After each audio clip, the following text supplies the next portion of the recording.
നിങ്ങൾക്ക് ആർക്കെങ്കിലും നിങ്ങളുടെ മക്കൾ മറ്റുള്ളവന്റെ മുന്നിൽ കൈനീട്ടാതെ മരിക്കുന്ന കാലം വരെ സന്തോഷത്തോടെ ജീവിക്കുന്നത് കാണാൻ ആഗ്രഹമുണ്ടെങ്കിൽ ഖുർആൻ പറയുന്ന ഒറ്റ കാര്യം ചെയ്താൽ മതി. അല്ലാഹു ഈമാൻ തരുമാറാകട്ടെ, അല്ലാഹു ഈമാൻ തരുമാറാകട്ടെ, അല്ലാഹു ഈമാൻ തരുമാറാകട്ടെ.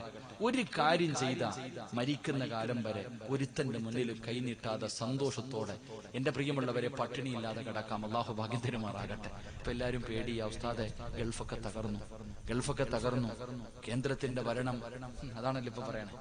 ഇപ്പൊ എല്ലാരും എങ്ങനെ ഉസ്താദെ, സാമ്പത്തികമായിട്ട് ഞങ്ങൾ വല്ലാതെ തകർന്നുപോയി, ഗൾഫൊക്കെ തകർന്നു, നാട്ടിൽ കച്ചവടമില്ല, എല്ലാരും ഓനെയാ കുറ്റം പറയുന്നത്.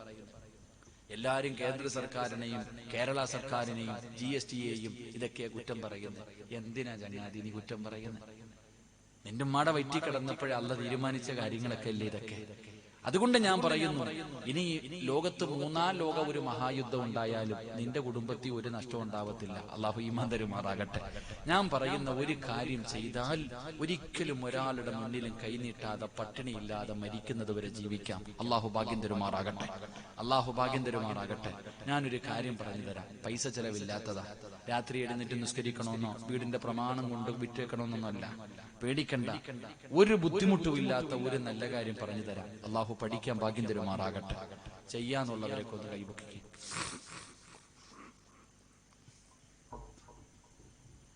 കൈപൊക്കിക്കോ, ഇല്ലെങ്കിൽ ഈ കൈ വല്ലവന്റെ മുന്നിൽ പോയി നീട്ടേണ്ടി വരും. അത്രയല്ലോ. ഒരൊറ്റ കാര്യം പറയുന്നത് എന്തിനാ? ഈ കൈപൊക്കുന്നത് മരിക്കുന്ന കാലം വരെ ഒരുത്തന്റെ മുന്നിലും പോയി നീട്ടാതിരിക്കാനാ. അല്ലാഹു ഭാഗ്യം തരുമാറാകട്ടെ. വിളിക്കുമല്ലോ, ആ ബാങ്ക് വിളിക്കുന്ന സമയത്ത് 5 നേരം നീ നമസ്കരിച്ചാ, നീ മാത്രം നിസ്കരിച്ചാ പോരാ, നിന്റെ ഭാര്യ മാത്രം നിസ്കരിച്ചാ പോരാ, നിന്റെ മക്കളെ കൂടെ നിസ്കരിപ്പിക്കട്. നിങ്ങൾ കുടുംബസമേതം നമസ്കരിക്കുന്നവരാണോ? മരിക്കുന്ന കാലം വരെ തിന്നാനുള്ള ഭക്ഷണം അല്ലാഹു തരുമെന്ന് അല്ലാഹുവിന്റെ വിശുദ്ധ ഖുർആൻ, അല്ലാഹുവിന്റെ വിശുദ്ധമായ ഖുർആൻ പറയുകയാ, നീയും നിന്റെ ഭാര്യയും നിന്റെ മക്കളും 5 നേരം നമസ്കരിച്ച മരിക്കുന്ന കാലം വരെ ഞാൻ തരും ഭക്ഷണം. കേന്ദ്ര സർക്കാരൊന്നും അല്ലട്ടാ, രാഷ്ട്രീയക്കാരൊന്നും അല്ല. അല്ല പറഞ്ഞ വാക്ക് പാലിക്കുന്നവനാ, അല്ലാഹു പറഞ്ഞ വാക്ക് പാലിക്കുന്നവനാ. അല്ലാഹു പറയുകയാ, നീ റിസ്ക് തേടിയിട്ട് നടക്കണ്ട, നീ ഭക്ഷണം തേടിയിട്ട് നടക്കണ്ട. നീ നിസ്കരിക്കാത്ത എന്തുകൊണ്ടാ? എടാ, മുടിക്കോട് പള്ളിയിൽ ഇവിടുത്തെ ടൗണിലൊക്കെ എത്രയോ കടകളുണ്ട്. അള്ളാന്റെ പള്ളിക്കകത്ത് നമസ്കാരം നടക്കുമ്പോ നീ പോകാത്ത എന്തുകൊണ്ടാ? ഉസ്താദെ, ഞാൻ പോകുന്ന സമയത്ത് ഒരു കസ്റ്റമർ വന്നാ കച്ചവടം നഷ്ടപ്പെട്ടു പോകുമല്ലോ, അതാ നീ പോകാത്ത. അല്ല പറയുകയാ, എടാ നീ തേടിയിട്ട് നടക്കണ്ട, ഞാൻ ആ റാസിക്ക് ഞാൻ തരാം. അല്ലാഹു ഈമാൻ തരുമാറാകട്ടെ. നീ അങ്ങനല്ല. പടച്ചവനെ പള്ളിക്കകത്ത് നമസ്കാരം നടക്കുമ്പോ വീടിന്റെ വരാന്തയിൽ ഇരുന്ന് കുറ്റിവീടിയും വലിച്ചുകൊണ്ടിരിക്കും, നീ പോകൂല. അല്ലാഹു നീ പോകാതെ വന്നപ്പോ അല്ല എന്ത് ചെയ്തു? വെള്ളപ്പൊക്കം കൊണ്ടുവന്നിട്ട് നിന്റെ വീടേ കാണാനില്ല. അതന്നെ, നിന്റെ വീടിരുന്നത് എവിടാന്ന് വെച്ചാ ഇവിടെ എവിടോ ആണെന്ന് പറയുന്നൊരവസ്ഥയിലേക്ക് അല്ലാഹു നിന്നെ എത്തിച്ചില്ലേ? ലഇൻ ശകർതും ലഅസീദന്നകും വലഇൻ കഫർതും ഇന്ന അദാബി ലശദീദ്. തരാൻ മാത്രമല്ലടാ അല്ലാഹുക്ക് അറിയുന്നത്, എടുക്കാനും അറിയാം. അല്ലാഹു കാത്തിരക്ഷിക്കുമാറാകട്ടെ, അല്ലാഹു കാത്തിരക്ഷിക്കുമാറാകട്ടെ. അതുകൊണ്ട് നിങ്ങളുടെ ഞെരുക്കത്തിന്റെ കാരണം നിങ്ങൾ തന്നെ. നീ പോക്കറ്റി കയ്യിട്ടോ, അസ്സദഖത്തു റദ്ദുൽ ബലാ. ക്യാൻസർ വന്നിട്ട് വീടിന്റെ പ്രമാണം പള്ളിക്ക് കൊടുത്തിട്ട് കാര്യമില്ല. ക്യാൻസർ എന്ന് പറയുന്ന രോഗം വന്നതിന് ശേഷം ഉസ്താദെ എന്റെ സമ്പാദ്യം മുഴുവനും പള്ളിക്ക് തരാം, രോഗം മാറ്റിത്തരാൻ പറഞ്ഞാൽ മാറണമെന്നില്ല. 2 കിഡ്നി അടിച്ചുപോയി, മാറ്റിവെക്കാൻ 30 ലക്ഷം 40 ലക്ഷം വെച്ചിട്ട് നേരെയാകുമെന്ന് വെച്ചാൽ അതുമില്ല. അല്ലാഹു അപ്പൊ പറയാ, പടച്ചോനെ ഉസ്താദെ എന്റെ 1 ഏക്കർ പള്ളിക്ക് തരാം. കിഡ്നി തിരിച്ചു വെച്ചാൽ അല്ല തരൂല്ല. മോനെ, അസ്സദഖത്തു റദ്ദുൽ ബലാ, മനസ്സറിഞ്ഞിട്ട് ഉള്ളതിൽ പങ്കു കൊടുക്കടാ. അല്ല നിനക്ക് അങ്ങനെ എന്തെങ്കിലും തരാൻ ഉദ്ദേശിച്ചിട്ടുണ്ടെങ്കിൽ അത് റബ്ബ് തട്ടിമാറ്റി തരുമെന്ന് നബിയുനാ റസൂലുള്ളാഹി. ഒരു നല്ല സദഖ അല്ലാഹുവേ, കരുണക്കടലായ പടച്ചവനെ, ദയാലുവായ അല്ലാഹുവേ, ആരെല്ലാം മനസ്സറിഞ്ഞുകൊണ്ടൊരു നല്ല സദഖ കൊടുക്കുന്നോ അല്ലാഹ്, ഈ സദഖ കൊടുക്കുന്ന കൈ മരിക്കുവോളം ഒരു മനുഷ്യന്റെ മുന്നിലും നീട്ടി യാചിക്കേണ്ട അവസ്ഥ കൊടുക്കല്ലേ അല്ലാഹ്. ഒരാളുടെ മുന്നിൽ ഒരിക്കലും നീട്ടി യാചിക്കേണ്ട അവസ്ഥ കൊടുക്കല്ലേ തമ്പുരാര്. അല്ലാഹുവേ, ഏതെങ്കിലും മാരകമായ രോഗത്തിന്റെ അണുക്കൾ ഈ സദക്ക കൊടുക്കുന്നവരുടെ ശരീരത്തിലുണ്ടെങ്കിൽ ഈ സദക്കയുടെ ബറക്കത്ത് കൊണ്ട് കരിച്ച് കളയണേ അല്ലാ, കരിച്ച് കളയണേ അല്ലാ. അതുകൊണ്ട് എല്ലാവരും മനസ്സറിഞ്ഞുകൊണ്ടൊരു സദക്ക കൊടുത്തോ. അതുകൊണ്ട് എന്റെ പ്രിയമുള്ളവരോട് പറയുകയാണ്, എന്റെ പ്രിയപ്പെട്ട മാതാപിതാക്കളോട് പറയുകയാണ്, അല്ലാഹു നിങ്ങൾക്ക് എഴുതിയതേ കിട്ടൂ. ഒരിക്കലും ആർത്തി വെക്കരുത്, ഒരിക്കലും അത്യാഗ്രഹം കാണിക്കരുത്, മറ്റുള്ളവന്റെ കയ്യിലിരിക്കുന്നത് ആഗ്രഹിക്കരുത്. അങ്ങനെ ആഗ്രഹിച്ചാ അത് ദാരിദ്ര്യം വലിച്ചു കൊണ്ടുവരുന്ന കാര്യമാണ്. അതുകൊണ്ട് എന്റെ പ്രിയമുള്ളവരെ, ലോകത്ത് ദുരന്തങ്ങൾ ഉണ്ടാകാറ്, ഒരു നാട്ടിൽ അല്ലാഹുവിന്റെ അദാബുകൾ ഉണ്ടാകാറ് ഉള്ള ഒന്നാമത്തെ കാരണം എന്തെന്നറിയുമോ? നീതിമാനായ ഭരണാധികാരി ഇല്ലാതെ വരുമ്പോഴാ. അത് ലോകത്താകട്ടെ, രാജ്യത്താകട്ടെ, സംസ്ഥാനത്തിലാകട്ടെ, പള്ളിക്കകത്താകട്ടെ, അല്ലെങ്കിൽ നിന്റെ സ്വന്തം വീടിന്റെ അകത്താകട്ടെ, അവിടെ നീതിയില്ലാതെ വരുമ്പോ, അവിടെ നീതി നടക്കാതെ വരുമ്പോ അല്ലാഹുവിന്റെ അദാബ് നിന്നെ തേടി വരുമെന്ന് ആദരവായ പ്രവാചകൻ നബി മുഹമ്മദ് മുസ്തഫ സല്ലല്ലാഹു അലൈഹി വസല്ലമ തങ്ങൾ പറയുമ്പോൾ, എന്റെ പ്രിയമുള്ളവരെ, രണ്ടാമത്തെ കാര്യം എന്തെന്നറിയുമോ? ഇന്ന് നാടുകളിൽ കാണാനില്ലാത്ത രണ്ടാമത്തെ കാര്യം എന്തെന്നറിയുമോ? വആലിമുൻ അലാ സബീലിൽ ഹുദാ. രണ്ടാമത്തെ കാര്യം എന്തെന്നറിയോ? ജനങ്ങളെ സന്മാർഗത്തിലേക്ക് നയിക്കുന്ന ആലിമീങ്ങള്, ജനങ്ങളെ സന്മാർഗത്തിലേക്ക് നയിക്കുന്ന ആലിമീങ്ങള് ഒരു നാട്ടിലില്ലാതെ വന്നാൽ ആ നാട്ടില് ദുരന്തമുണ്ടാകുമെന്ന് മുത്തുനബി മുഹമ്മദ് മുസ്തഫ സല്ലല്ലാഹു അലൈഹി വസല്ലമ തങ്ങൾ പറയുമ്പോൾ, എന്റെ പ്രിയമുള്ളവരെ, ആലിമീങ്ങൾ ആരാ? അൽഉലമാ വറസത്തുൽ അംബിയാ. അംബിയാക്കന്മാരുടെ അനന്തര അവകാശികളാണ് ആലിമീങ്ങള്. ഇന്നമാ യഖ്ശല്ലാഹ മിൻ ഇബാദിഹിൽ ഉലമാ. അല്ലാഹുവിനെ ഭയന്നുകൊണ്ട് ജീവിക്കുന്ന ഒരു വിഭാഗമാണ് ആലിമീങ്ങള്. എന്റെ പ്രിയമുള്ളവരെ, ആലിമീങ്ങളെ ബഹുമാനിക്കണം, അവരെ ആദരിക്കണം. അവരുടെ മഹത്വം നമ്മളിൽ പലർക്കും അറിയാറില്ല. എന്റെ പ്രിയമുള്ളവരെ, ആലിമീങ്ങളുടെ മഹത്വം എന്തെന്നറിയുമോ? അല്ലാഹുവേ, പണ്ടുള്ളവർ പറയുമായിരുന്നു, എന്റെ കുടുംബത്തിൽ ഒരു ആലിമ് വേണം. പണ്ടുള്ളവർക്ക് അങ്ങനെ ഒരു വാശിയുണ്ടായിരുന്നു. പക്ഷേ ഇന്നത്തെ തലമുറയ്ക്കതില്ലല്ലോ. മഹാനായ അനസ് റളിയല്ലാഹു തആല അൻഹു പറയുകയാ, പള്ളിപ്പറമ്പിൽ കിടക്കുന്ന കബറാളികളുണ്ടല്ലോ, ഖബർസ്ഥാനിൽ കിടക്കുന്ന ആൾക്കാരുണ്ടല്ലോ, ഒരു ആലിമ് ഖബറിന്റെ ഭാഗത്തേക്ക് പോകാൻ ആഗ്രഹിക്കുമെന്ന് നബി മുഹമ്മദ് മുസ്തഫ സല്ലല്ലാഹു അലൈഹി വസല്ലമ തങ്ങൾ പറയുകയാണ്, അല്ലാഹുവിന്റെ ഇൽമു പഠിച്ച ഹാഫിളീങ്ങളും ആലിമീങ്ങളുമായ നൂറുകണക്കിന് ഹദീസുകൾ ഹൃദയത്തിൽ കൊണ്ട് നടക്കുന്ന ഉസ്താദന്മാരുണ്ടല്ലോ, ആ ഒരു ആലിമ് അല്ലാഹുവേ പള്ളിപ്പറമ്പിലേക്ക് കടന്നു പോകാൻ ഖബറിന്റെ അകത്ത് കിടക്കുന്നവർ പോലും ആഗ്രഹിക്കുകയാണ്. കാരണം എന്തെന്നറിയോ?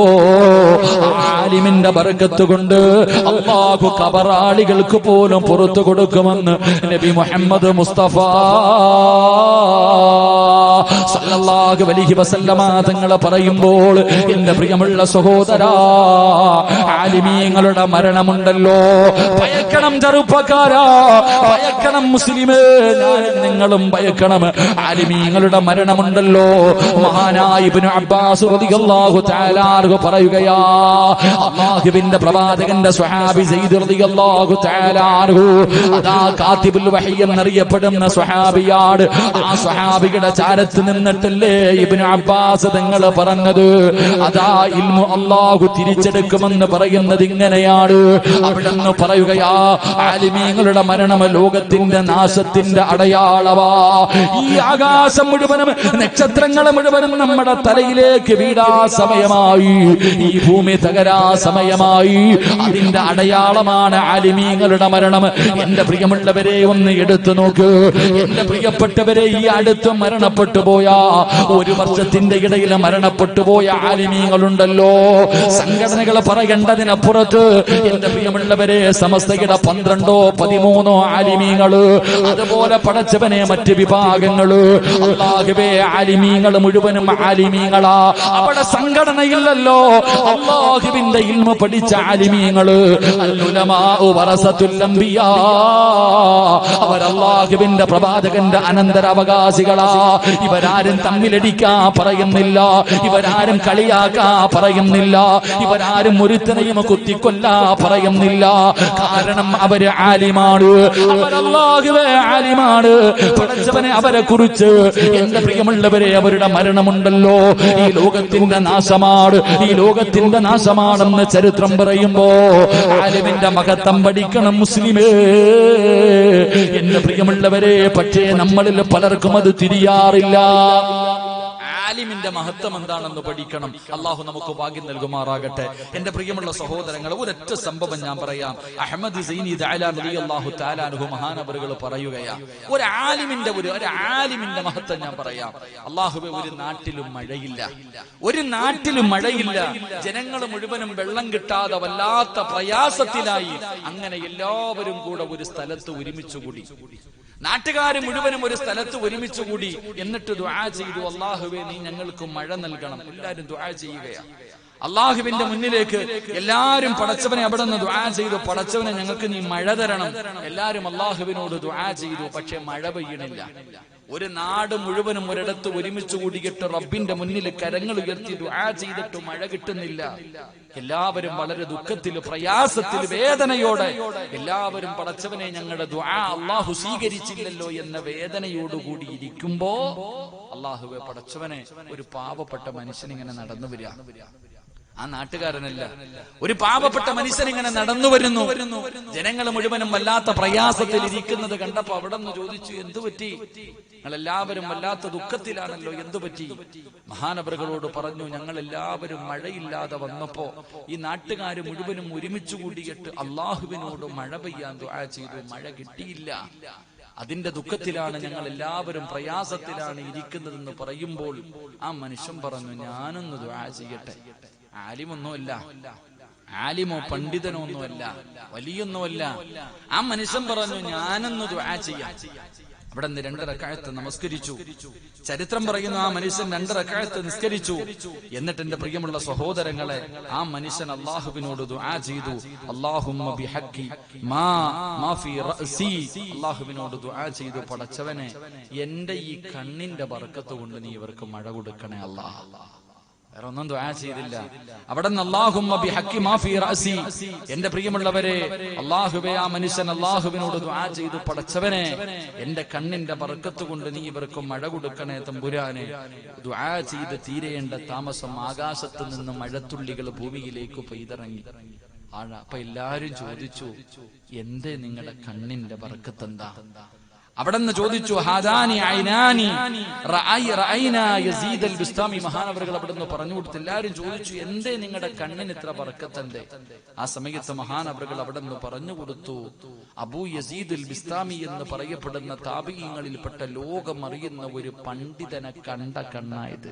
സാധാരണ കണ്ണൊന്നുമല്ല, സാധാരണ കണ്ണൊന്നുമല്ല. അബൂ യസീദ് അൽ ബിസ്താമി എന്ന് പറയുന്ന താബിഈങ്ങളിൽപ്പെട്ട ഒരു വലിയ മഹാപണ്ഡിതനെ, ശംസുൽ ഉലമയെ കണ്ടവരൊക്കെ പറയാറുണ്ടല്ലോ, അതുപോലെ വലിയൊരു മഹാനിനെ കണ്ട കണ്ണ. ആ മഹാൻ ഇൽമു പറയുന്ന സദസ്സിൽ പോയിരുന്നിട്ട് ഞാൻ കണ്ടിട്ടുണ്ട്, കേട്ടിട്ടുണ്ട്. അതുകൊണ്ട് ആ മഹാനിനെ കണ്ട കണ്ണുകൊണ്ട് അള്ളാഹുവിനോട് എന്ത് ചോദിച്ചാലും എനിക്ക് റബ്ബ് തരാറുണ്ട്. അള്ളാഹു നമുക്ക് ഈമാൻ നൽകുമാറാകട്ടെ. ഒരു ആലിമിനെ കണ്ട മനുഷ്യന്റെ ദുആയ്ക്ക് ഇജാബത്തുണ്ടെങ്കിൽ ഒരു ആലിമിന്റെ വില എന്താ? മുത്തുനബി പറഞ്ഞു, 5 കാര്യങ്ങളിൽ നോക്കുന്നത് ഇബാദത്താണെന്ന് നബി മുഹമ്മദ് മുസ്തഫ സല്ലല്ലാഹു അലൈഹി വസല്ലമ തങ്ങൾ പറഞ്ഞു, 5 കാര്യങ്ങളിൽ നോക്കുന്നത് ഇബാദത്ത്. 1, അല്ലാഹുവിന്റെ പരിശുദ്ധമായ കഅബാലയം. ആ കഅബാലയത്തിൽ നോക്കുന്നത് ഇബാദത്താണെന്ന് നബിയിന റസൂലുള്ളാഹി നബിയിന റസൂലുള്ളാഹി. പരിശുദ്ധമായ കഅബാലയം, ആ കഅബാലയം ഇങ്ങനെ നോക്കിക്കൊണ്ടിരിക്കുക. അല്ലാഹു നമുക്ക് ഭാഗ്യം തരുമാറാകട്ടെ. അല്ലാഹു ഭാഗ്യം തരുമാറാകട്ടെ. അല്ലാഹു മരിക്കുന്നതിന് മുമ്പ് ഹജ്ജും ഉംറയും സിയാറത്തും ചെയ്യാൻ അല്ലാഹു നമുക്ക് എല്ലാവർക്കും ഭാഗ്യം നൽകി അനുഗ്രഹിക്കുമാറാകട്ടെ. എന്റെ പ്രിയമുള്ളവരെ, പരിശുദ്ധമായ ഹറമിലൊക്കെ പോകണം. ഹജ്ജിനും ഉംറയ്ക്കൊക്കെ പോകാൻ പറ്റുന്നവർ ഇൻഷാ അല്ലാഹ്, നമ്മുടെ ഒരു ആഗ്രഹമാണ് ഉംറയ്ക്ക് പോകണം ഇൻഷാ അല്ലാഹ്.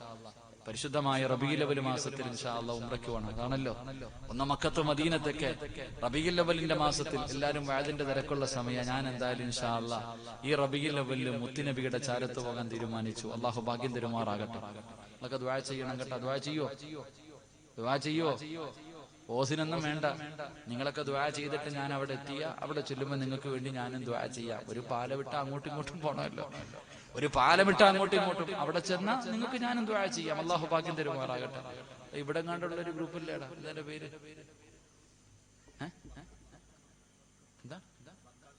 ഇവിടെ കണ്ടുള്ള ഒരു ഗ്രൂപ്പാണ് ഇൻഷാ അല്ലാഹ്. പെരിന്തൽമണ്ണയിൽ ഇവിടെ കണ്ടുള്ള ഒരു ഗ്രൂപ്പ് ഇൻഷാ അല്ലാഹ്. അതിലാണ് ഉംറയ്ക്ക് പോകുന്നത്.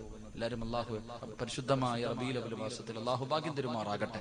അപ്പൊ ഞാൻ പറഞ്ഞു വന്നത്, പരിശുദ്ധമായ കഅബാലയം, അള്ളാന്റെ കഅബ നോക്കിക്കൊണ്ടിരിക്കുന്നത് എന്റെ പ്രിയപ്പെട്ടവരെ ഇബാദത്ത്. രണ്ട് കാര്യം, കണ്ണിന്റെ കാഴ്ച ശക്തി നഷ്ടപ്പെടൂല. കണ്ണിന്റെ കാഴ്ച നശിച്ചു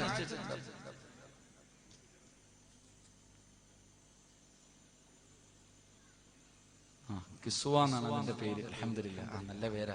പരിശുദ്ധമായ കഅബാലയം പതിഞ്ഞിരിക്കുന്ന ആ തുണിക്ക് പറയുന്ന പേരാ കിസ്വ. ഇൻഷാ അല്ലാഹ്, അൽഹംദുലില്ലാഹ്, അല്ലാഹു ഭാഗ്യം തരുമാറാകട്ടെ. പരിശുദ്ധമായ കഅബാലയം, ആ കഅബാലയത്തിൽ നോക്കിക്കൊണ്ടിരിക്കുന്നത് ഇബാദത്തുമാണ്. കണ്ണിന്റെ കാഴ്ച നഷ്ടപ്പെടുത്തൂല, കാഴ്ച ശക്തി നഷ്ടപ്പെടുത്തൂല. രണ്ട്, ഖുർആനി നോക്കിക്കൊണ്ടിരിക്കുക. ഓതാൻ അറിയില്ലെങ്കിലും കണ്ണാടി വെച്ചുകൊണ്ട് നടക്കണ വാപ്പ, നീ ഒന്ന് എടുത്തു വെച്ച് നോക്ക്. നിന്റെ കണ്ണിന്റെ കാഴ്ച ടി വി കണ്ട് നശിച്ച് കണ്ണു മൊത്തം. ഖുർആൻ എടുത്തു വെച്ച് നോക്ക്, കണ്ണിന്റെ കാഴ്ച നഷ്ടപ്പെടൂല. മൂന്ന്, എന്റെ പ്രിയപ്പെട്ട സഹോദരങ്ങളെ, മൂന്നാമത്തെ കാര്യം, ഉമ്മാടെ മുഖത്ത് നോക്കണം. അള്ളാഹു ഭാഗ്യം തരുമാറാകട്ടെ. ആരുടെ മുഖത്ത്? വാപ്പാടെയും ഉമ്മാടെയും മുഖത്ത് നോക്കിക്കൊണ്ടിരിക്കൽ, മാതാപിതാക്കളുടെ മുഖത്ത് നോക്കിക്കൊണ്ടിരിക്കൽ ഇബാദത്താണെന്ന് നബിയുനാ റസൂലുള്ളാഹി. മാതാപിതാക്കളുടെ മുഖത്ത് നോക്കിക്കൊണ്ടിരിക്കണം ഇബാദത്ത്. എന്റെ പ്രിയപ്പെട്ട സഹോദരങ്ങളെ, മാതാപിതാക്കൾക്ക് ഉമ്മ കൊടുക്കണം. ഉമ്മായിക്ക് എവിടെ ഉമ്മ കൊടുക്കണ്ടേ? ചങ്ങായിമാർ ഇങ്ങോട്ട് നോക്ക്, ഉമ്മായിക്ക് എവിടെ ഉമ്മ കൊടുക്കേണ്ടത്? എന്റെ പ്രിയപ്പെട്ട, ഉമ്മാടെ കവളിലല്ല കേട്ടാ പഠിച്ച ഒരു ഇൽമു. ഉമ്മാടെ കവളിലല്ല ഉമ്മ കൊടുക്കേണ്ടത്. കൊടുക്കണ്ട എന്നല്ല, ഉമ്മാടെ കവളി കൊടുക്കണ്ട എന്നല്ല, കൊടുത്തോ. പക്ഷെ ഉമ്മാടെ നെറ്റിത്തടത്തിലാണ് ഉമ്മ കൊടുക്കേണ്ടത്. അള്ളാഹു ഭാഗ്യം തരുമാറാകട്ടെ. ഉമ്മാടെ നെറ്റിത്തടത്ത് ഉമ്മ കൊടുത്താൽ, പെറ്റ ജന്മം തന്ന ഉമ്മയുടെ മുഖത്ത് ചുംബനം കൊടുത്താൽ അള്ളാഹു തരുന്ന പ്രതിഫലം എന്താണെന്നറിയാവോ? ആ പ്രതിഫലം അറിഞ്ഞിരുന്നെങ്കിൽ പിന്നെ പെണ്ണുമ്പിള്ളെ ചുംബിക്കൂല, ഉമ്മാടെ അടുത്ത് ഇരിക്കും. ഉമ്മാടെ നെറ്റിത്തടത്തിൽ ചുംബനം കൊടുത്താൽ അള്ളാഹു നമുക്ക് തരുന്ന പ്രതിഫലം അള്ളാഹു പഠിക്കാൻ ഭാഗ്യം തരുമാറാകട്ടെ. പറഞ്ഞു തരട്ടെ വേണമെന്നുള്ള ഒരു കൈവക്ക്. ഇനി ആ കിളവിയ ഉമ്മ കൂടെ വെക്കാനില്ലേ ഉസ്താദേ? എല്ലാരും പഠിക്കണം. ഉമ്മാടെ നെറ്റിത്തടത്തിൽ ഉമ്മ കൊടുക്കണം. നെറ്റിത്തടത്തിൽ ഉമ്മ കൊടുത്താൽ അള്ളാഹു നിങ്ങൾക്കൊരു പ്രതിഫലം തരും. അള്ളാഹു പഠിക്കാൻ ഭാഗ്യം തരുമാറാകട്ടെ. എന്റെ പ്രിയമുള്ളവരെ, ഞാൻ അവസാനം പറയാം. എന്റെ പ്രിയപ്പെട്ടവരെ, ഞാൻ പറഞ്ഞത് മൂന്ന്, ഉമ്മാടെ മുഖത്ത് നോക്കിയാൽ ഇബാദത്തിന്റെ കൂലി, കണ്ണിന്റെ കാഴ്ച കുറയൂല. നാല്, എന്റെ പ്രിയപ്പെട്ടവരെ, സംസം വെള്ളം കുടിക്കുന്നതിന് മുമ്പൊന്ന് നോക്കണം. ഇസ്മായിൽ നബി അലൈഹിസ്സലാം തന്റെ കാലുകൊണ്ടടിച്ചപ്പോ അവിടെ നിന്ന് പൊട്ടി വന്ന സംസം വെള്ളം ഉണ്ടല്ലോ, ആ സംസം വെള്ളത്തിൽ ഒന്ന് നോക്കിയിട്ട് വേണം കുടിക്കാൻ. എന്റെ പ്രിയമുള്ളവരെ, അത് ഇബാദത്തിന്റെ കൂലി കിട്ടുന്ന കാര്യം. 5 ആലിമിന്റെ മുഖത്ത് നോക്കൽ, ഉലമാക്കളുടെ മുഖത്ത് നോക്കൽ, പണ്ഡിതന്മാരുടെ മുഖത്ത് നോക്കുന്നത് ഇബാദത്തിന്റെ കൂലി കിട്ടുന്ന കാര്യമാണ്. അല്ലാഹുവേ, അവിടെ നിന്ന് നമുക്ക് മഹാന്മാര് പഠിപ്പിച്ചു തരുമ്പോൾ എന്റെ പ്രിയമുള്ളവരെ, സന്മാർഗത്തിലേക്ക് നയിക്കുന്ന ആലിമീങ്ങൾ ഒരു നാട്ടിൽ ഇല്ലാതെ വന്നാൽ അവിടെ സുനാമിയല്ല, ഉരുൾപൊട്ടലല്ല, കൊടുങ്കാറ്റല്ല, അല്ലാഹുവിന്റെ അദാബുകൾ ഉണ്ടാകുമെന്ന് നബി മുഹമ്മദ് മുസ്തഫ സല്ലല്ലാഹു അലൈഹി വസല്ലമ തങ്ങൾ പറയുമ്പോൾ എന്റെ പ്രിയമുള്ളവരെ, എന്റെ പ്രിയപ്പെട്ട ഉസ്താദന്മാരോട് എനിക്ക് പറയാറുള്ളത്, ഞാൻ ഉൾപ്പെടെയുള്ള ആലിമീങ്ങളോട്, ആലിം സമൂഹത്തോട് എനിക്ക് പറയാറുള്ളത്, നമ്മളിൽ പലർക്കും പലതും തുറന്നു പറയാ പേടിയാ. നമ്മളിൽ പലർക്കും, പല ഉസ്താദന്മാർക്കും പഠിച്ചവനെ ഉള്ളത് തുറന്നു പറയാ വല്ലാത്ത മടിയാ. കാരണം പേടിയാ, ജോലി പോകുമെന്ന് നിന്ന് പള്ളിയിലെ ഇമാമത, പടച്ചവനെ പ്രസിഡന്റ് ആകട്ടെ, സെക്രട്ടറി ആകട്ടെ, അല്ലെങ്കിൽ നാട്ടിലെ ഏറ്റവും വലിയ പണക്കാരനാകട്ടെ, അവൻ എത്ര വലിയ വൃത്തികേട് കാണിച്ചാലും മോശത്തരങ്ങൾ കാണിച്ചാൽ അല്ലാഹുവേ ഉള്ളത് തുറന്നു പറയാൻ പേടിക്കുന്ന ഒരു വിഭാഗമായി ഇന്ന് പടച്ചവനെ ആലിമീങ്ങൾ മാറുമ്പോ, എന്റെ പ്രിയപ്പെട്ട ഉസ്താദന്മാരെ, നിങ്ങളാരാ? അല്ലുലമാഉ വറസത്തുൽ അംബിയാ, അമ്പിയാക്കന്മാരുടെ അനന്തരാവകാശികളാണ്. നിങ്ങൾ ആരെയാ ഭയപ്പെടേണ്ടത്? നിങ്ങൾക്ക് ചെലവിന് തരുന്നത്, നിങ്ങൾക്ക് റിസ്ക് തരുന്നത് പള്ളി കമ്മിറ്റിയല്ല, അല്ലാഹുവാണ് നിങ്ങൾക്ക് റിസ്ക് തരുന്നത്. ഉള്ളത് പറഞ്ഞതിന്റെ പേരിൽ നിന്റെ ജോലി പോയാ പോകട്ടെ, നിന്നെ റബ്ബ് നിനക്ക് ഇസ്സത്ത് തരുമല്ലോ. എന്റെ പ്രിയപ്പെട്ട ഉസ്താദന്മാരെ, നിങ്ങൾ ഒരുത്തനെയും പേടിക്കരുത്. നിങ്ങൾ ഉള്ളത് പറയാൻ ഒരിക്കലും മടി കാണിക്കരുത്.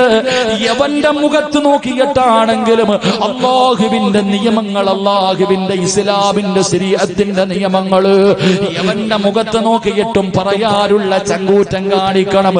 മരിക്കുന്ന കാലം വരെ അല്ലാഹു നിങ്ങൾക്ക് ഹലാലായ ഭക്ഷണം തരുമെന്ന് നബി മുഹമ്മദ് മുസ്തഫ സല്ലല്ലാഹു അലൈഹി വസല്ലമ തങ്ങൾ പറയുമ്പോൾ അല്ലാഹു നിങ്ങൾക്ക് റിസ്ക് തരുമല്ലോ. അതുകൊണ്ട് അവന്റെ മുന്നിലാണെങ്കിലും പറയേണ്ടത് പറഞ്ഞോ. എന്റെ പ്രിയപ്പെട്ടവരെ, പറയാതെ വരുമ്പോഴാ, അധികാരത്തിൽ തൂങ്ങിപ്പിടിച്ച് കിടക്കുമ്പോഴാ അവസാനം ഇസ്സത്ത് നഷ്ടപ്പെട്ട് നാണം കെട്ടിട്ട് ഇറങ്ങി പോകേണ്ട ഒരവസ്ഥ വരുന്നത്.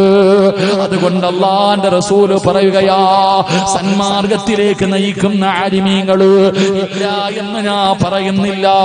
പടച്ചവനെ, ഒരുപാട് ആലിമീങ്ങളുണ്ട്. അല്ലാഹുവേ, അവർക്ക് നീ ദീർഘായുസ് കൊടുക്കണേ അല്ലാ, ആഫിയത്ത് കൊടുക്കണേ അല്ലാ. എന്റെ പ്രിയപ്പെട്ടവരെ, ചില ഉസ്താദന്മാർക്ക് ഉള്ളത് പറയാൻ പേടിയാ, പറഞ്ഞാ പെട്ടി എടുത്തോണ്ട് പോകേണ്ടവരും. അതന്നെ വെള്ളിയാഴ്ച പള്ളിയിൽ കയറിയിട്ട് പടച്ചവനെ, പള്ളിയിലൊക്കെ സെക്രട്ടറിയും കമ്മിറ്റിക്കാരൊക്കെ എന്തൊക്കെ കാണിച്ചാലും പണക്കാരന്മാർ എന്തെങ്കിലും കാണിച്ചാൽ പറയരുത്, പറഞ്ഞാൽ പെട്ടിയെടുത്തുകൊണ്ട് പോകേണ്ടി വരും. അതുകൊണ്ട് ഉസ്കുത്ത് മിണ്ടാതിരിക്കും, അടിമയെ പോലെ കഴിയും. അള്ളാഹു കാത്തിരക്ഷിക്കുമാറാകട്ടെ. അങ്ങനെയുള്ള ഉസ്താദന്മാരുണ്ടാകുന്ന നാട്ടിലാ എന്തൊക്കെ ഉണ്ടാകുന്നത്, ഈ ദുരന്തങ്ങളൊക്കെ ഉണ്ടാകുന്നത്. അള്ളാഹു കാത്തിരക്ഷിക്കുമാറാകട്ടെ. പോയാ പോട്ടെ ചങ്ങാതി, ഓനല്ലല്ലോ നിനക്ക് ഭക്ഷണം തരുന്ന, അള്ളയല്ലേ. ഉള്ളത് പറഞ്ഞതിന്റെ പേരിൽ കള്ളുകുടിയനും പെണ്ണുപിടിയനും പലിശ കച്ചവടം നടത്തുന്നവനും എത്ര വലിയ വൃത്തികെട്ടവനാണെങ്കിലും പറയാൻ മടിക്കുന്ന ഒരു വിഭാഗമായി ആലിമീങ്ങളിൽ നിന്ന് മാറി. എല്ലാവരെയും ഞാൻ കുറ്റപ്പെടുത്തുന്നില്ല. പലപ്പോഴും നമുക്കും പലതും പറയണമെന്നുണ്ട്. പക്ഷെ എന്ത് ചെയ്യാനാ, പലപ്പോഴും പലതും പറയണമുണ്ട്. പറഞ്ഞു കഴിഞ്ഞാൽ അതിനും കൊടി പിടിക്കാൻ കുറെ എണ്ണം ഉണ്ടല്ലോ. അതിനും കൊടി പിടിക്കാൻ. എന്റെ പ്രിയപ്പെട്ടവരെങ്ങനാണല്ലോ, നമ്മുടെ സമുദായത്തിന് നാണം കെടുത്തുന്നത് നമ്മൾ തന്നെ. എന്തിനാപ്പ നാട്ടുകാരെ പറയണേ? എന്തിനാ നാട്ടുകാരെ പറയണേ? എടാ, എത്രയോ വീടുകളിൽ നിന്ന്, മോനെ ഫൈസലെ ലൈവ് ഉണ്ടോടാ, പേടിയാ പറയാൻ, കാരണം കട്ട് ചെയ്ത് കളയും. എത്രയോ ആൾക്കാരെ ഏതെല്ലാം വീടുകളിൽ നിന്ന് പിടിക്കുന്നു പെണ്ണുങ്ങളെ. ഞാൻ ചെയ്തത് ന്യായീകരിക്കുന്നില്ല, തെറ്റ് ചെയ്തത് ആരായാലും തെറ്റ്. ആകാശത്തിന്റെ കീഴിലെ ഏറ്റവും നല്ലവനും ആലിമ, ഏറ്റവും തലതിരിഞ്ഞവനും ആലിമ. അള്ളാഹു കാത്തിരക്ഷിക്കുമാറാകട്ടെ. ഏതെങ്കിലും ഉസ്താദിനെ ഏതെങ്കിലും വീട്ടിൽ നിന്ന് പിടിച്ചു കഴിഞ്ഞാൽ ഓരോ മഹാന്മാർ അങ്ങോട്ട് ചെന്ന് വീഡിയോ പിടിച്ചിട്ട്, ഉസ്താദിനെ പിടിച്ചു നാണം കെടുത്തടാ. എടാ, ആ ഉസ്താദ് തൗബ ചെയ്ത അള്ളാഹ് പുറത്തു കൊടുക്കും, നീ എന്നാ ചെയ്യും? അയാൾ കാണിച്ചത് തെറ്റ്, ഞാൻ ഒരിക്കലും ന്യായീകരിക്കുന്നില്ല. തെറ്റ് തന്നെ. സ്വന്തം തന്ത ചെയ്താൽ തെറ്റ് തന്നെ. അത് ആലിമാണെങ്കിലും ആരാണെങ്കിലും. പക്ഷെ ഒരു ഉസ്താദിനെ പിടിച്ചെന്ന് പറഞ്ഞിട്ട്, എടാ വേറെ ഏതെങ്കിലും ഒരു മതത്തിൽ നീ കണ്ടിട്ടുണ്ടോടാ? വേറെ ഏതെങ്കിലും? എടാ, നിന്റെയൊക്കെ ആക്കിബത്ത് എവിടാകും? ഒരു മനുഷ്യന്റെ ഇസ്സത്ത് അത് ഒരിക്കലും നശിപ്പിക്കാൻ പാടില്ലല്ലോ. അത് അള്ളാഹു പാടില്ല എന്ന് പറഞ്ഞ കാര്യമല്ല. എന്റെ പ്രിയപ്പെട്ടവര്, നമ്മളങ്ങനല്ല. കാസർഗോഡ് നിന്ന് ഒരു പെങ്കൊച്ചു ഒളിച്ചോടി പോയാൽ തിരുവനന്തപുരം വരെ അറിയാം. വേറെ എവിടെ നിന്നൊക്കെ പോന്നറാ. ഇന്ന് വരെ മറ്റൊരു മതത്തിൽപ്പെട്ട ഒരു പെൺകുട്ടി ഒളിച്ചോടി പോയ ഒരു ഫോട്ടോ നീ കണ്ടിട്ടുണ്ടോ? ഇതിൽ എന്താ പറയാ, ഒരു മാസം പട്ടിണി കടന്ന ഒരു പട്ടിയുടെ മുന്നിൽ ഒരു എല്ലും കഷ്ണം ഇട്ടുകൊടുത്ത തിന്നാൻ കാണിക്കുന്ന ആർത്തിയ. ഇതൊക്കെ കിട്ടുമ്പോ കാസർഗോഡുള്ള ഒരു പെൺകുട്ടി അമുസ്ലിമിന്റെ കൂടെ ഒളിച്ചോടി, അയക്കല, ഷെയർ ചെയ്യലില്ല. എന്താ ഇങ്ങനെ ആയിപ്പോ ഈ സമുദായം? അള്ളാഹു ഈമാൻ തരുമാറാകട്ടെ. ഉള്ളത് പറയുമ്പോ ഇഷ്ടപ്പെടൂല. അള്ളാഹു ഈമാൻ തരുമാറാകട്ടെ. എടാ, ഞാൻ പറയട്ടെ, ഞാനൊരു തെറ്റ് ചെയ്താൽ ആ തെറ്റിന്റെ പേരിൽ ഞാൻ പശ്ചാത്തപിച്ച അള്ളാഹ് എനിക്ക് പുറത്തു തരും. നീ എന്ത് ചെയ്യും? ഏറ്റവും വലിയ പാപം എന്തെന്ന്? ഏറ്റവും വലിയ പാപം, എന്റെ പ്രിയപ്പെട്ടവരെ, നിങ്ങൾ ഒരു കാര്യം നിങ്ങൾ ഓർമ്മപ്പെടുത്തുക. ഇത് നിങ്ങൾ നിസ്സാരമായി തള്ളിക്കളയരുത്. ഞാൻ ഈ നാട്ടിൽ വന്ന് ഒരു തെറ്റ് ചെയ്തെന്ന് സങ്കല്പിക്കുക, അള്ളാഹു കാത്തുരക്ഷിക്കുമാറാകട്ടെ. പച്ച മലയാളത്തിൽ പറഞ്ഞ ഒരു പെണ്ണ് കേസ് നടത്തി എന്ന് സങ്കല്പിക്കുക. നിങ്ങൾ എല്ലാവരും എന്നെ പിടിച്ചു, അല്ലെങ്കിൽ ഞാൻ മോഷണം നടത്തി, നിങ്ങൾ എല്ലാവരും അറിഞ്ഞു. അങ്ങനെ ഞാൻ ഇവിടെ നിന്ന് മടങ്ങിപ്പോയി. നാട്ടുകാരൊക്കെ ചിലപ്പോ എന്നെ തല്ലും, അതാണല്ലോ ആദ്യം കിട്ടിയ തല്ലൽ തന്നെ. അങ്ങനെ ഈ നാട്ടിൽ നിന്ന് ഞാൻ മടങ്ങിപ്പോയി. കുറച്ചു കാലം കഴിഞ്ഞിട്ട് ഞാൻ ഈ നാട്ടിലേക്ക് വന്നു. ഞാൻ ചെയ്തു പോയത് ഓർത്ത് അള്ളാഹിനോട് പശ്ചാത്തപിച്ചു മടങ്ങിയും കഴിഞ്ഞു. ഞാൻ പിന്നെ ഒരിക്കൽ മുടിക്കോട് വന്നപ്പോ കുറച്ച് ചെറുപ്പക്കാര് കൂടി നിന്നിട്ട് പറയാ, കണ്ടോടാ അങ്ങാരെ കണ്ടോ, ഉസ്താനെ കണ്ടോ, പണ്ട് മോഷണത്തിൽ പിടിച്ച് തല്ലും കൊടുത്ത് പറഞ്ഞു വിട്ട ആളാ, കളിയാക്കുകയാ. മോനെ, നീ അങ്ങനെ പറഞ്ഞാൽ, നീ എന്നെ കളിയാക്കിയാൽ മരിക്കുന്നതിന് മുമ്പ് നീയും ഇതേപോലെ നാറിയിട്ടേ മരിക്കൂ എന്ന് നബി മുഹമ്മദ് മുസ്തഫ സല്ലല്ലാഹു അലൈഹി വസല്ലം. അല്ലാഹു ഈമാൻ തരുമാറാകട്ടെ. നിങ്ങൾ ചോദിക്കും, ഉസ്താദ് ചെയ്തതല്ലേ? ഞാൻ ചെയ്തതാ. എടാ, ഞാൻ ചെയ്ത എന്നെ പെണ്ണുകേസി പിടിച്ചിട്ടുണ്ടോ? എന്നെ മോഷണ കുറ്റത്തിന് പിടിച്ചിട്ടുണ്ടോ? ഞാൻ പശ്ചാത്തപിച്ചു മടങ്ങിയതിനു ശേഷം നീ എന്നെ കളിയാക്കിയ എഴുതി വെച്ചോ, നീ നാറിയിരിക്കും മരിക്കുന്നതിന് മുമ്പ്. നിന്നെയും ഏതെങ്കിലും തെങ്ങിൽ കെട്ടിയിട്ട് തല്ലിയിട്ടുണ്ടാകും, തല്ലും. കാത്തിരുന്നോ. അള്ളാഹു പുറത്തേരുമാറാകട്ടെ, അള്ളാഹു പുറത്തേരുമാറാകട്ടെ. എന്റെ പ്രിയപ്പെട്ട സഹോദരങ്ങളോട് പറയാനുള്ളത്, മക്കളെ, സന്മാർഗത്തിലേക്ക് നയിക്കുന്ന ആലിമീങ്ങൾ, ആ ആലിമീങ്ങൾ നാട്ടിലില്ലാതെ വരുമ്പോ അവിടെ അള്ളാഹുവിന്റെ അദാബുകൾ ഇറങ്ങും. അള്ളാഹു കാത്തിരക്ഷിക്കുമാറാകട്ടെ. 3, എന്റെ പ്രിയപ്പെട്ട സഹോദരങ്ങളെ, 11 കാലായി നിർത്താറായ എന്താ പറയണം? എനിക്ക് 2 കൂടെ പറയണമെന്നുണ്ട്. നിങ്ങൾ പറഞ്ഞ പറയാം, ഇല്ലെങ്കിൽ സലാം പറയാം, കാരണം വിശക്കുന്നു. എന്ത് വേണം ഇപ്പൊ? പറയണോ നിർത്തണോ? വേണമെന്നുള്ളവരൊക്കെ കൈപൊക്കി. പൈസ ചോദിക്കുമ്പോഴേ ആത്മാർത്ഥത കാണിക്കണം കേട്ടാ. പൈസ ചോദിച്ചുമ്പോൾ ഇതുപോലെ പൊക്കിക്കോണം. അപ്പൊ പിന്നെ ആലോചിക്കാനൊന്നുമില്ല, പെട്ടെന്ന് പൊക്കിക്കോണം. ഇൻഷാ അല്ലാഹ്. അള്ളാഹു ബർക്കത്ത് ചെയ്യുമാറാകട്ടെ. 3 സ്വലാത്ത് സല്ലല്ലാഹു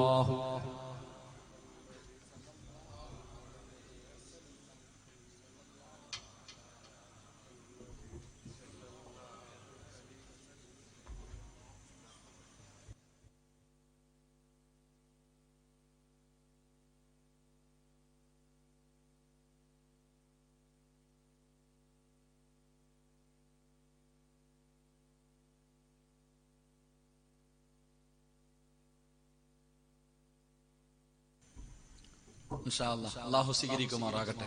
3 ഞാൻ വിശദീകരിക്കുന്നില്ല. അള്ളാഹുവിന്റെ പ്രവാചകൻ സല്ലല്ലാഹു അലൈഹി വസല്ലമ തങ്ങൾ പറയുകയാണ്, 3ാമത്തെ വിഭാഗം എന്തെന്നറിയുമോ? ഈ നാട്ടിൽ ഇന്ന് കാണാതെ വരുന്ന 3ാമത്തെ വിഭാഗം എന്താണ്?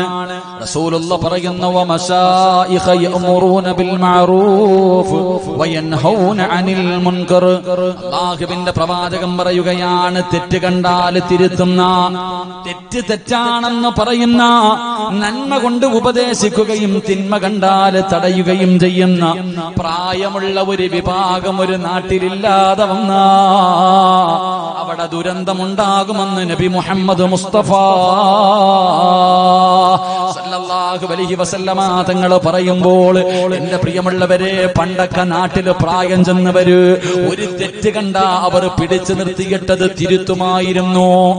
പണ്ടൊക്കെ പ്രായമുള്ള ഒരു വിഭാഗം ആൾക്കാരുണ്ട്. വാപ്പാനെ പേടിയില്ലെങ്കിലും പ്രായമുള്ളവരെ പേടിയാ. വാപ്പാനെയും ഉമ്മാനെയും പേടിയില്ലെങ്കിലും പ്രായമുള്ളവര് ഒരു വിഭാഗമുണ്ട്. പടച്ചവൻ അവരിങ്ങനെ കണ്ട, തെറ്റ് കണ്ടാ പറയണ്ട, ഇവിടെ വാടാ, ഇത് തെറ്റാടാ എന്ന് പറഞ്ഞു കൊടുക്കുന്ന ഒരു വിഭാഗം പ്രായമുള്ള ഉപ്പമാരും ഉണ്ടായിരുന്നു. ഇപ്പൊ അതില്ല. അള്ളാഹു ഈമാൻ തരുമാറാകട്ടെ. നിങ്ങൾ ആലോചിച്ച് നോക്കിയേ, തെറ്റ് കണ്ടാ തിരുത്തി കൊടുക്കുന്ന ഒരു വിഭാഗം. എന്റെ പ്രിയമുള്ളവരെ, ഇന്ന് പ്രായം ചെന്നവരങ്ങനെ ഇല്ലല്ലോ. എന്തെല്ലാം പടച്ചവനെ നാടുകളിൽ എന്തെല്ലാം മോശത്തരങ്ങൾ കണ്ടാല്, എന്റെ പ്രിയപ്പെട്ട ഉപ്പമാരെ, എന്റെ പ്രിയപ്പെട്ട ഉമ്മമാരെ, എന്തേ നിങ്ങൾ കണ്ടിട്ട് തിരുത്തി കൊടുക്കാത്തത്? തെറ്റ് കണ്ടാ തിരുത്തണമല്ലോ. അത് ഏത് സാഹചര്യത്തിലാകട്ടെ. മഹാനായ സയ്യിദുനാ ഉമർ ഇബ്നുൽ ഖത്താബ് റളിയല്ലാഹു തആല അൻഹു, ഉമർ റളിയല്ലാഹു തആല അൻഹു പടച്ചവനെ ദാ സുബഹി നമസ്കാരത്തിന് പോകുമ്പോഴാണ് അബൂ ലുഅൽ എന്ന് പറയുന്ന മജൂസി വിഷങ്കലർത്തിയ കടാര കുത്തിയിറക്കിയിട്ട് തന്റെ കുടൽമാല പോലും താഴെയാണ്. വായിലൂടെ ഒഴിക്കുന്ന വെള്ളം തന്റെ കുടലൂടെ വയറ് കയറിയിട്ട് വെളിയിലേക്ക് പോകുന്ന രംഗത്തിൽ ഉമർ ഇബ്നുൽ ഖത്താബ് തങ്ങൾ മരണത്തോട് മല്ലടിച്ചുകൊണ്ട് കിടക്കുമ്പോ എല്ലാവരും ഉമർ തങ്ങളെ കാണാൻ വരുമ്പോ ഒരു ചെറുപ്പക്കാരെ കടന്നു കടന്നു വരികയാണ്. മരണത്തോട് മല്ലടിച്ചു കൊണ്ടിരിക്കുന്ന ഉമർ തങ്ങളുടെ ചാരത്തേക്ക് കടന്നു വന്നിട്ട് അവിടെന്ന് ചോദിക്കുന്നു, ഉമറേ, നിങ്ങൾ ആരായിരുന്നു ഉമറേ? നിങ്ങൾ ആരായിരുന്നു ഉമറേ? മുത്തുനബിയുടെ തലയെടുക്കാൻ പോയ മനുഷ്യനായിരുന്നല്ലോ, കള്ളും പെണ്ണുമായി ജീവിച്ച മനുഷ്യനായിരുന്നല്ലോ. നിങ്ങൾക്ക് അല്ലാഹു ഹിദായത്ത് തന്നല്ലോ, നിങ്ങൾ മുസ്ലിം ആയല്ലോ, നിങ്ങൾക്ക് ഖലീഫയാകാൻ കഴിഞ്ഞല്ലോ, മുത്തുനബിയുടെ കൂടെ നടക്കാൻ കഴിഞ്ഞല്ലോ. അല്ലാഹുവേ, മദീനത്ത് കടന്ന് ഷഹീദാകാൻ അല്ലാഹു ഭാഗ്യം നൽകിയല്ലോ. ഇതിനെക്കാരം എന്തേ വേണ്ടത്? ഉമർ തങ്ങളുടെ കണ്ണ് നിറഞ്ഞുപോയി. ആ ചെറുപ്പക്കാരൻ ചോദിച്ചു, നിങ്ങൾ അല്ലാഹുവിന്റെ റസൂലിന്റെ തലവെട്ടാ പോയ മനുഷ്യരാ, നിങ്ങൾക്ക് അല്ലാഹു ഇസ്ലാമിലേക്ക് കടന്നു വരാ ഭാഗ്യം തന്നു, മുത്തുനബിയുടെ കൂടെ നടക്കാ ഭാഗ്യം തന്നു. അല്ലാഹുവേ, നിങ്ങൾക്ക് മദീനത്ത് കടന്ന് ഷഹീദാകാൻ അല്ലാഹു ഭാഗ്യം തന്നു. നിങ്ങൾ ശുഹദാക്കളുടെ കൂടെയാ, നിങ്ങൾ എന്തിനാ വിഷമിക്കുന്നത്? ഉമർ തങ്ങളുടെ ഹൃദയത്തിലേക്ക് അല്ലാഹുവേ സന്തോഷത്തിന്റെ കുളിർമഴ പെയ്തിറങ്ങുകയാണ്. അല്ലാഹുവേ, ആ ചെറുപ്പക്കാരൻ ഇത്രയും പറഞ്ഞിട്ട് അവിടെ നിന്ന് മടങ്ങി പോകുമ്പോ ഉമർ തങ്ങൾ ഒരു കാഴ്ച കാണുകയാ. എന്ത് കാഴ്ചയെന്നറിയോ? എന്ത് കാഴ്ചയെന്നറിയോ? ഉടനെ ഉമർ തങ്ങൾ പടച്ചവനെ തന്റെ കുടൽമാല വയറ്റിലേക്ക് ചേർത്ത് പിടിച്ചു. എന്നിട്ട് കൈ ഇങ്ങനെ മരുഭൂമിയിൽ കുത്തി എഴുന്നേറ്റ് പതുക്കെ ഇങ്ങനെ തല ഉയർത്തി.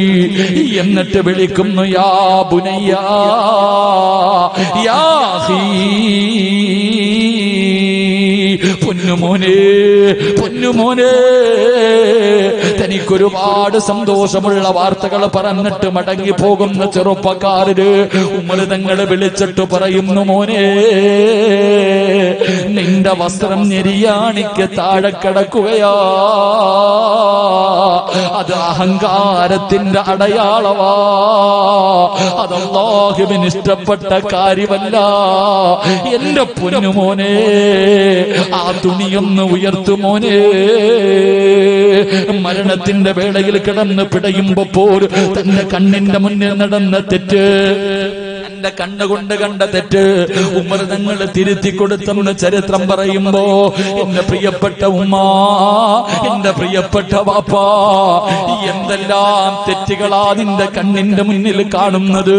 തിരുത്തുന്നില്ലല്ലോ, എന്തിനാ നാട്ടുകാരെ തിരുത്താൻ പോകുന്നത്? നിന്റെ കുടുംബത്തിൽ എന്തെല്ലാം അനാചാരങ്ങൾ നടക്കുന്നു, എന്തെല്ലാം പേക്കൂത്തുകൾ നടക്കുന്നു. അല്ലാഹുവേ, എന്തുകൊണ്ട് കഴിയുന്നില്ല വാപ്പാ? അല്ലാഹുവേ, എന്ന വിവാഹമാണല്ലോ ഏറ്റവും കൂടുതൽ തകർക്കുന്നത്. ഇന്ന് പടച്ചവനെ നിക്കാഹിന്റെ രംഗങ്ങൾ പറയേണ്ടതില്ല. ഇന്ന് വിവാഹം നടക്കുന്നത് പടച്ചവനെ അല്ലാഹുവേ, അല്ലാഹുവേ, ഇന്ന് വിവാഹ പന്തലുകളിൽ നടക്കുന്ന പേക്കൂത്തുകൾ അറിയുമല്ലോ. അല്ലാഹുവേ, എന്തൊക്കെ കോലമാണ്! ആനപ്പുറത്ത് വരുന്നവര്, JCBക്കകത്ത് വരുന്നവര്, ചെണ്ടമേളം നടത്തുന്നവര്, പടക്കം പൊട്ടിക്കുന്നവര്, റോഡിലൂടെ ഗതാഗത കുരുക്കുണ്ടാക്കുന്നവര്, വാഹനത്തിന്റെ റാലി നടത്തുന്നവര്, അവിടെ ആണും പെണ്ണിനും വ്യത്യാസമില്ലല്ലോ. പ്രായം ചെന്ന തള്ളമാര് പോലും പടച്ചവനെ ഇതുപോലെയുള്ള കാര്യങ്ങൾക്ക് മുൻപന്തിയിൽ നിൽക്കുമ്പോ ആ നാട്ടില് പ്രായമുള്ളവരില്ല. ആ നാട്ടില് പ്രായമുള്ള ഉമ്മമാരും വാപ്പമാരും ഇല്ലാഞ്ഞിട്ടല്ല, ഉണ്ടല്ലോ. എന്തുകൊണ്ട് തിരുത്തിയില്ല? ചോദിക്കും വാപ്പാ, നിന്നെയൊന്നും അല്ലാഹു വെറുതെ വിടത്തില്ല. അല്ലാഹു ഈ നാട്ടിലെ പ്രായമുള്ള ഒരെണ്ണത്തിനെയും അല്ല വെറുതെ വിടത്തില്ല. അല്ല നിന്നെ പിടിച്ചു നിർത്തും. നിന്റെ കണ്ണിന്റെ മുന്നിൽ തെറ്റ് നടക്കുന്നത് കണ്ടിട്ട് ഇത് പാപമാണ്, ഇത് അനാചാരമാണ്, ഇത് ഉമ്മത്തിന് ചേർന്നതല്ല, ഇങ്ങനെ പറഞ്ഞു കൊടുക്കാത്ത ഉപ്പാ ഉമ്മ, നിന്നെ നാളെ അല്ലാഹു പിടിച്ചു നിർത്തും. എന്റെ പ്രിയപ്പെട്ടവരോട് പറയുകയാ. അതുകൊണ്ട് മാതാപിതാക്കളോട്, ഈ നാട്ടിലെ കാരണവന്മാരോട് എനിക്ക് പറയാനുള്ളത്, നിങ്ങൾ പറയണം വാപ്പാ. നിങ്ങൾ പറഞ്ഞാൽ അവര് കളിയാക്കും, അവര് പുച്ഛിച്ചു തള്ളും, അവര് നിസാരമായി തള്ളിക്കളയും. എന്ത് ചെയ്താലും നീ എന്തിനാ പേടിക്കുന്നത്? നന്മ പറയാൻ ഭയക്കരുത്. അത് അല്ലാഹു നിനക്ക് തന്നിരിക്കുന്ന സ്ഥാനവാ. ഈ നാട്ടിൽ നാട്ടിലെ പ്രായമുള്ളവരോട് എനിക്ക് പറയാനുള്ളത്, നിനക്കല്ല തന്നിരിക്കുന്ന സ്ഥാനം ആ നാട്ടുകാര് തന്നതല്ല. പ്രായം ചെന്ന വാപ്പയ്ക്കും ഉമ്മയ്ക്കും അല്ല തന്ന സ്ഥാനമാണെന്ത്. നിന്റെ കണ്ണിന്റെ മുന്നിൽ തെറ്റ് നടക്കുന്നത് കണ്ടാ നീ തിരുത്തണം, അത് നിന്റെ ബാധ്യതയാ. അള്ളാഹു ഈമാൻ തരുമാറാകട്ടെ. എന്തെല്ലാം പേക്കൂത്തുകൾ നടക്കുന്നു. ഏത് വാപ്പയാ പറയുന്നത്? എടാ, ഏത് വാപ്പയാടാ? വീട്ടിലെ കാരണവന്മാര് പടക്കം പൊട്ടിക്കുന്നു, എന്തൊക്കെ മോശത്തരങ്ങൾ കാണിക്കുന്നു. ഇത് തെറ്റാണെന്ന് പറയുന്ന ഏത് വാപ്പയാവുള്ള? ഉണ്ടൂല്ല. സുമ്മുൻ ബുക്കുമുൻ ഉമ്മിയും ഫഹും ലാ യർജൂൻ. അതന്നെ, ഒന്നും മിണ്ടാതെ ഇങ്ങനെ നടക്ക. വിടൂല വാപ്പ നിന്നെ ഒന്ന്. നീ പള്ളിക്കകത്ത് പോയിരുന്ന് കുത്തി തസ്ബീഹ് പറഞ്ഞ് നിസ്കരിച്ചെന്ന് നിന്നെ റബ്ബ് വിടൂല. തെറ്റ് കണ്ട തെറ്റാണെന്ന് പറയണം. ചിലപ്പോ അവരനുസരിക്കൂല, അവര് കളിയാക്കും, അവര് നിന്നെ മോശത്തരമാക്കും. എന്ത് ചെയ്താലും നിനക്കെന്താ? നീ പറയേണ്ടത് പറയണം, നീ പറയേണ്ടത് പറയണം. ഒരു മടിയും വേണ്ട. അല്ലാഹുവേ, പടച്ചവനെ, ഇതുപോലെയുള്ള അനാചാരങ്ങൾ നടക്കുമ്പോൾ അവരുടെ മുന്നിൽ ചെന്ന് നിന്നിട്ട് പറയണം, ചെറുപ്പക്കാരാ, ഇത് പാടില്ലാത്തതാടാ. അവൻ നിന്നെ കളിയാക്കട്ടെ, പരിഹസിക്കട്ടെ, നാണം കെടുത്തട്ട് നിനക്ക് അല്ലാഹു തരുന്ന പ്രതിഫലം എന്താണ്? ഒരു തെറ്റ് കണ്ടാ തിരുത്തുന്ന വാപ്പമാര്, ഒരു തെറ്റ് കണ്ടാ തിരുത്തുന്ന ഉമ്മമാര്, നിങ്ങൾക്ക് അല്ലാഹു തരുന്ന പ്രതിഫലം എന്തെന്നറിയോ? നാളെ എല്ലാവരും അല്ലാഹുവിന്റെ കോടതിയിൽ ഒരുമിച്ച് നിൽക്കുമ്പോ, അല്ലാഹുവിന്റെ കോടതിയിൽ അതിന്റെ വിമുതലതാ അവസാന പ്രവാചകം വരെയുള്ള സർവ്വ പ്രവാചകന്മാരും അവരുടെ അനുയായികളും എല്ലാവരും നാളെ പടച്ചറബിന്റെ കോലത്തതാ പടച്ചറബിന്റെ കോടതിയിൽ നിൽക്കുമ്പോ അല്ലാഹു ഒരു വിഭാഗത്തെ വിളിക്കുകയാണ്, ഒരു വിഭാഗത്തെ അല്ലാഹു വിളിക്കുകയാണ്. അടുത്തേക്ക് വിളിച്ചിട്ട് പറയുകയാ, നിങ്ങൾ സാധാരണ ആൾക്കാരല്ല, നിങ്ങൾ സാധാരണ ആൾക്കാരല്ല. വയദ്ഖുലൂനൽ ജന്ന ബിഗൈരി ഹിസാബ്. നിങ്ങൾ വിചാരണയില്ലാതെ സ്വർഗത്തിലേക്ക് പൊക്കോ, നിങ്ങൾ വിചാരണയില്ലാതെ സ്വർഗത്തിലേക്ക് പൊക്കോ. നിങ്ങൾ ആരാ? യഅ്മുറൂന ബിൽ മഅറൂഫ് വയൻഹൗന അനിൽ മുൻകർ. നന്മ ഉപദേശിക്കുകയും തെറ്റ് കണ്ടാ തിരുത്തുകയും ചെയ്യുന്ന മാതാപിതാക്കളെ, നാളെ വിചാരണയില്ലാതെ സ്വർഗത്തിൽ പോകണോ? അല്ലാഹുവിന്റെ അനുഗ്രഹങ്ങൾ കൊണ്ട് നിറച്ച സ്വർഗം നിനക്ക് വേണോ? തെറ്റ് കണ്ടാ പറഞ്ഞോ, ഇന്നു മുതല്, ഇന്നത്തെ ഈ രാത്രി മുതൽ തീരുമാനിക്ക്, നിന്റെ കുടുംബത്തില്, നിന്റെ കണ്ണിന്റെ മുന്നില് ആരെങ്കിലും തെറ്റ് ചെയ്യുന്നത് കണ്ടാ പറയണം, ഇത് തെറ്റാണ് മോര്, ഇത് തെറ്റാണ് മോളെ, ഇത് അല്ലാഹുവിന് ഇഷ്ടപ്പെടാത്ത കാര്യമാണ്, നല്ലതിതാണെന്ന് പറഞ്ഞു കൊടുക്ക്. അങ്ങനെ പറഞ്ഞു കൊടുക്കാത്ത ഒരു വിഭാഗം നാട്ടിലില്ലാതെ വന്നാ അവിടെ അല്ലാഹുവിന്റെ അദാബ്, ദുരന്തങ്ങൾ കടന്നു വരുമെന്ന് നബി മുഹമ്മദ് മുസ്തഫ സല്ലല്ലാഹു അലൈഹി വസല്ലം. അല്ലാഹു നമുക്ക് ഭാഗ്യം തരുമാറാകട്ടെ. നേരത്തെയൊക്കെ പള്ളിയുടെ മുന്നിലൊക്കെ കുറച്ച് പ്രായമുള്ളവരിയ്ക്കും. ഇങ്ങനെ പോകുമ്പോൾ അബൂബക്കറിന്റെ മോനല്ലേടാ, ഇങ്ങ് വാടാ, എന്തുവാടാ നീ ഇങ്ങനെ നടക്കണേ, പാപ്പയ്ക്ക് പേര് ദോഷം കേൾപ്പിക്കാനോ, നേരെ ജുമ മുടിയും വെട്ടി നടക്കടാ, ഇന്നാരാ പറയണേ? അവിടെ നടക്കട്ടെ, നമ്മളങ്ങോട്ട് പോണ്ട. ആനപ്പടയും ചെണ്ടപ്പടയൊക്കെ നടന്നാലും എന്തൊക്കെ നടന്നാലും സുമെല്ലാം മിണ്ടാൻ നടക്കാം. അല്ല വിടും വെറുതെ ഇട്ടാ, അല്ല എല്ലാത്തിനെയും വെറുതെ വിടും. അല്ലാഹു ഈമാൻ തരുമാറാകട്ടെ. പരിശുദ്ധമായ ഖുർആൻ എടുത്തു നോക്ക്, ഒരു ചരിത്രം കാണാം. അള്ളാഹുവിന്റെ വിശുദ്ധമായ ഖുർആൻ എടുത്തു നോക്ക്. ഒരു പ്രവാചകന്റെ സമുദായത്ത്, മൂസാ നബിയുടെ ആണെന്ന് തോന്നുന്നു, ഏതോ ഒരു പ്രവാചകന്റെ സമുദായത്തോട് അള്ളാഹു പറഞ്ഞു, ശനിയാഴ്ച ദിവസം മീൻ പിടിക്കാൻ പോകരുത്, എല്ലാവരും ഇബാദത്ത് ചെയ്യണം. കേട്ടില്ല, കുറെ എണ്ണം മീൻ പിടിക്കാൻ പോയി, കുറെ എണ്ണം മീൻ പിടിക്കാൻ പോയി. പ്രവാചകൻ ദുആ ചെയ്തു, അല്ലാഹുവേ, ഈ മീൻ പിടിക്കാൻ പോയവർ അല്ലാഹു നീ കോലം മറിച്ചേക്കണേ തമ്പുരാനെ, കൊരങ്ങന്മാരായിട്ട്. അല്ലാഹുവേ, പടച്ചവനെ പറഞ്ഞതനുസരിക്കാത്തവരെ നീ കോലം മറിച്ചേക്കണം, കൊരങ്ങന്മാരായിട്ട് കോലം മറിക്കണം. അപ്പൊ ഇങ്ങനെ കടലിൽ മീൻ പിടിക്കാൻ പോയവരൊക്കെ തിരിച്ചു വരുമ്പോ കൊരങ്ങന്റെ തലയായിട്ട് വരുന്നത് കാണാൻ വേണ്ടി ഈ പോകാത്ത മഹാന്മാര് കരയിൽ ഇങ്ങനെ കാത്തിരിക്കടാ, ഇപ്പൊ വരുമല്ലാണോ, ഇപ്പൊ വരും, ഇങ്ങനെ കരയിൽ നോക്കി നിൽക്കാം. അപ്പൊ ആ പ്രവാചകൻ ദുആ ചെയ്തു, അല്ലാഹുവേ, ഈ കരയിൽ നിൽക്കുന്നവന്മാരെ നീ ആദ്യം കോലം മറിക്കണേ എന്ന് ദുആ ചെയ്തു. കാരണം എന്താ? ഈ കടലിൽ പോയവരുടെ കയ്യിൽ പിടിച്ചിട്ട് ഇത് പോകല്ലേ എന്ന് തിരുത്തി കൊടുക്കാത്തവരാവര്. അല്ലാഹു ഈമാൻ തരുമാറാകട്ടെ, അല്ലാഹു ഈമാൻ തരുമാറാകട്ടെ. മറ്റൊരു ചരിത്രം കാണാം. അല്ലാഹു ജിബ്രീൽ അലൈഹിസ്സലാമിനോട് പറഞ്ഞു, ഒരു നാട് മുഴുവനും നശിപ്പിച്ചു കളയാൻ. ജിബ്രീൽ അലൈഹിസ്സലാം ഒരു നാട് നശിപ്പിക്കാൻ വേണ്ടി പോകുമ്പോൾ ഒരു കുട്ടി ഫാത്തിഹ ഓതിക്കൊണ്ടിരിക്കാം. അല്ലാഹു പറഞ്ഞു, ആ കുട്ടി ഫാത്തിഹ ഓതിയതിന്റെ ബർക്കത്ത് കൊണ്ട് ഞാൻ ആയുസ് നീട്ടി കൊടുത്തു. തിരിച്ചു വിളിച്ചു. പിന്നീട് ഒരിക്കൽ ഒരു നാട് നശിപ്പിക്കാൻ വേണ്ടി പറഞ്ഞു വിട്ടപ്പോ ജിബ്രീൽ അലൈഹിസ്സലാം പോകുമ്പോൾ ഒരു മനുഷ്യൻ ഇബാദത്ത് ചെയ്തുകൊണ്ടിരിക്കുക, ഒരു ഉസ്താദ് നിസ്കരിക്കുക, അങ്ങനെ കരുത്. ഒരു ഉസ്താദ് വലിയ നിസ്കാരം നിസ്കരിച്ചുകൊണ്ടിരിക്കുക. അപ്പൊ ജിബ്രീൽ അലൈഹിസ്സലാം വിചാരിച്ചു ഫാത്തിഹ ഓതിയപ്പോ തന്നെ അള്ളാഹ് വെറുതെ വിട്ടല്ലോ, അപ്പൊ പിന്നെ നിസ്കരിച്ചാ വെറുതെ വിടൂല്ലേ? അപ്പൊ അള്ളാഹുവിനോട് ചോദിച്ചു, പടച്ചവനെ, ഒരു ആലിം, ഒരു മനുഷ്യൻ നിസ്കരിച്ചു കൊണ്ടിരിക്കുക, അള്ളാഹ് എന്ത് ചെയ്യണം പടച്ചവനെ? അള്ളാഹു പറഞ്ഞു, ആദ്യം ആ ഉസ്താദിന്റെ കാലി വാരി തറയിലടിക്കും. ആദ്യം ആ ഉസ്താദിന് ആദ്യം കാലി വാരി തറയടി, പിന്നെ മറ്റുള്ളവർക്ക് കൊടുത്താൽ മതി. കാരണം എന്തേ? തന്റെ കണ്ണിന്റെ മുന്നിൽ തെറ്റ് നടക്കുന്നത് കണ്ടിട്ട് തിരുത്തി കൊടുക്കാത്ത ഉസ്താദായിരുന്നു. അള്ളാഹു കാത്തുരക്ഷിക്കുമാറാകട്ടെ.